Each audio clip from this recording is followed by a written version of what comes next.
देहरादून स्थित राजाजी राष्ट्रीय उद्यान में आने वाले पर्यटक और स्थानीय लोग एक बार फिर हाथी सफारी की रोमांच का आनंद ले सकते हैं, जो लगभग 7 सालों के बाद फिर से वापस लौटा है। देखिए रिपोर्ट।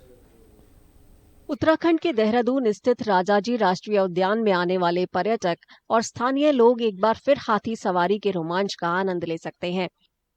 राजाजी राष्ट्रीय उद्यान में पर्यटकों के बीच ये बेहद लोकप्रिय आकर्षण है, जो लगभग 7 सालों के बाद फिर से वापस लौटा है। उत्तराखंड उच्च न्यायालय के एक आदेश के बाद साल 2018 में हाथी की सवारी रोक दी गई थी, क्योंकि न्यायालय में हाथियों के व्यावसायिक उपयोग को रोकने की मांग की गई थी।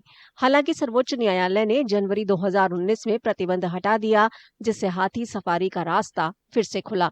24 नवंबर को फिर से शुरू हुई हाथी सवारी जंगल की खोज का धीमा लेकिन रोचक तरीका है, जो पर्यटकों को जंगल और वहां रहने वाले जीवों के साथ जुड़ने का बेहतरीन मौका देता है। हाथी बहुत आराम से जाता है, प्रकृति के बीच में आप घूमते हैं, तरह तरह की वनस्पतियों का आपको अवलोकन होता है, जंगली जानवरों को नजदीक से देखने का आपको अवसर मिलता है। इन सब चीजों के अलावा हाथी की जो सवारी है ना, वो अपने में ही खुद एक रोमांचक सवारी है।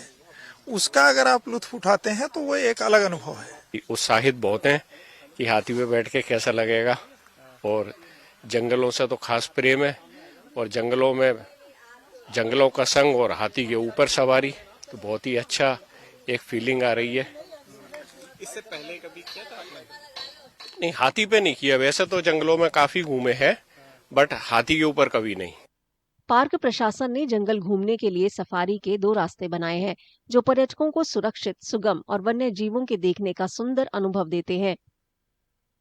जब हाथी लोग देखते हैं और हाथी चलते हैं तो सबका एक जिज्ञासा होती है कि हम भी हाथी की मतलब चढ़ के जो है उसमें जंगल का लुत्फ लें और जंगल की वाइल्ड लाइफ देखें, जिस कारण लोग यहाँ पे आते हैं। और ट्रैक भी हमने काफी मतलब सघन में ही बनाया है, जिसमें मतलब जंगल का आनंद लगे और जंगल के बारे में लोगों को जो है जानकारी होती है कि जंगल क्या होता है, वास्तव में जंगल क्या होता है।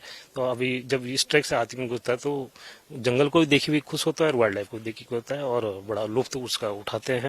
वन अधिकारियों के मुताबिक ये पहल इको पर्यटन के साथ पर्यावरण संरक्षण को भी बढ़ावा देती है, क्योंकि हाथी सफारी जीप सफारी की तुलना में ज्यादा शांत और कम प्रदूषणकारी होती है।